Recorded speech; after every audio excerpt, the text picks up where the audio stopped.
Asian games qualify করে শনিবার বিকেলে থাইল্যান্ড থেকে দেশে ফিরেছে বাংলাদেশ জাতীয় হকি দল। নিয়মিত কোয়ালিফাই করা বাংলাদেশকে এবার কেন ধুঁকতে হয়েছে? খেলোয়াড়রা বলছেন, তীব্র গরম, পর্যাপ্ত প্রস্তুতির ম্যাচ না খেলার অভাব লাল সবুজকে পিছিয়ে দিয়েছে। বিদেশি কোচ, দেশের বাইরে প্রস্তুতি, ম্যাচ আর ঘরোয়া লিগ চালু না হলে সেপ্টেম্বরে জাপানে এশিয়ান গেমসে ভালো করতে পারবে না বাংলাদেশ। তাই এখন থেকেই সরকারি বেসরকারি পৃষ্ঠপোষকতা চায় ফেডারেশন। চাইনিজ তাইপেকে হারিয়ে শুরুটা দারুণ, লঙ্কান আর উজবেকদের সঙ্গে কিছুটা ধুকেছে। তারপর হংকংয়ের বিপক্ষে স্নায়ুর চাপের সেই টাই ব্রেকারে জিতে লাল সবুজের এশিয়ান গেমস কোয়ালিফাই করা। 9 দলের বাছাই পর্ব শেষে পঞ্চম হয়ে শনিবার বিকেলে থাইল্যান্ড থেকে দেশে ফিরেছে বাংলাদেশ জাতীয় হকি দল।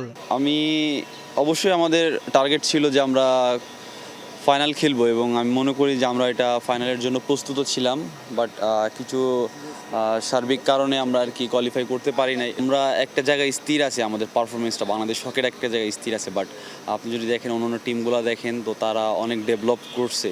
তারা এখন ওয়ার্ল্ডে বড় বড় টিমগুলোর সাথে তাদের থেকে শক্তিশালী টিমগুলোর সাথে প্র্যাকটিস ম্যাচ খেলছে।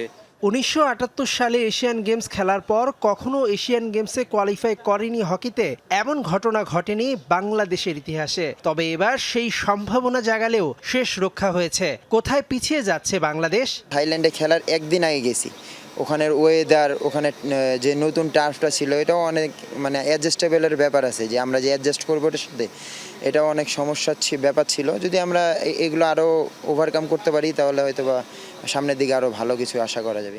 বিশ্ব যেখানে আধুনিক প্রযুক্তি আর টেকনিকের মিশেলে হকিতে ছুটে চলছে, বাংলাদেশে তখন পেশাদার লিগই হয় না 3 বছর হলো। অথচ থাইল্যান্ডের বাছাই পর্বেও টপ স্কোরার বাংলাদেশের আশরাফুল। আমাদের যেহেতু লিগ হচ্ছে না, এটাও আমাদের হকি পিছিয়ে যাওয়ার একটা কারণ। আমাদের দেখা গেছে যে হকি লিগটা হচ্ছে প্লেয়ারদের রুজির একটা অংশ। তো দেখা গেছে যে 2-3 বছর ধরে লিগ না হলে হকি প্লেয়াররা আসলে আর্নিংটা কোথা থেকে করবে? আর আপনি যখন আর্ন করতে পারবেন না, আপনার ফ্যামিলি তো আপনাকে চালাতে হয়। আপনি যদি 2-3 দিকে আপনার মনোযোগ থাকে, আপনি অবশ্যই, আমার মনে হয় না যে একটা জায়গায় আপনি 100% ফোকাস থাকতে পারবেন। সেপ্টেম্বরে জাপানে এশিয়ান গেমসের আগে সরকারের পৃষ্ঠপোষকতা ছাড়া এগোতে পারবে না হকি ফেডারেশন। চলতে পারতেছি না এই মুহূর্তে। দুইটা কারণ। একটা কারণ হলো আমাদের বেসিক স্ট্রাকচারটা খুব উইক। এটা স্ট্রং করতে গেলে আমাদের সরকারের খুব সহযোগিতা লাগবে। এটা ভালো একটা বিদেশি কোচ আমাদের স্ট্রাকচার ডেভেলপমেন্ট করবে, প্লেয়ারদের ডেভেলপমেন্ট করবে। এটা হয়তো করতে 2-3 বছর সময় লেগে যেতে পারে, কিন্তু 2-3 খেলার জগতে কিন্তু 5 থেকে 8 বছর কোনো সময় না। ছেলেদের পাশাপাশি চলতি মাসেই ইন্দোনেশিয়ায় নারী এশিয়ান গেমস বাছাই পর্ব খেলবে বাংলাদেশের মেয়েরা। মেহেদি নাইম, যমুনা স্পোর্টস, ঢাকা।